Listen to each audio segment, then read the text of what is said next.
qu'il prend sa décision. Quand des décisions aussi importantes sont prises, il faut qu'il y ait une formalisation.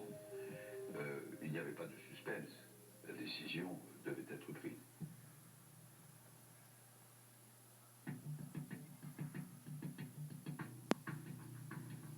Dès la fin du Conseil de défense, le chef d'état-major des armées rejoint un bunker enfoui sous le boulevard Saint-Germain.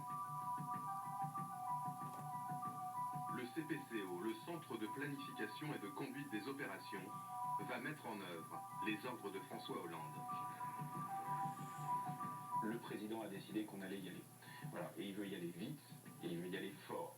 On est vraiment là dans l'opération coup de poing qui vise à donner un signal extrêmement fort à la fois à la communauté internationale et à la fois à l'ennemi que la fête est finie et que l'engagement de la France va être extrêmement fort et brutal.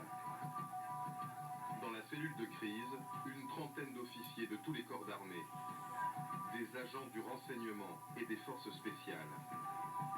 Ils planifient les opérations en amont et les suivent en temps réel. Merci mon général.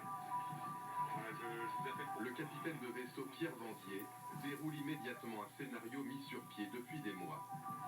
On avait dans notre coffre une sorte de liste de courses en disant si la guerre commence, voilà ce qu'il faut faire. Par exemple, comment utiliser les troupes qui sont en Côte d'Ivoire. Et donc on connaissait parfaitement le délai qu'il fallait pour les troupes en Côte d'Ivoire pour aller au Mali. Une fois que le SEMA dit on y va, je sors ma liste de courses, je réunis mon équipe et je leur dis ok c'est parti.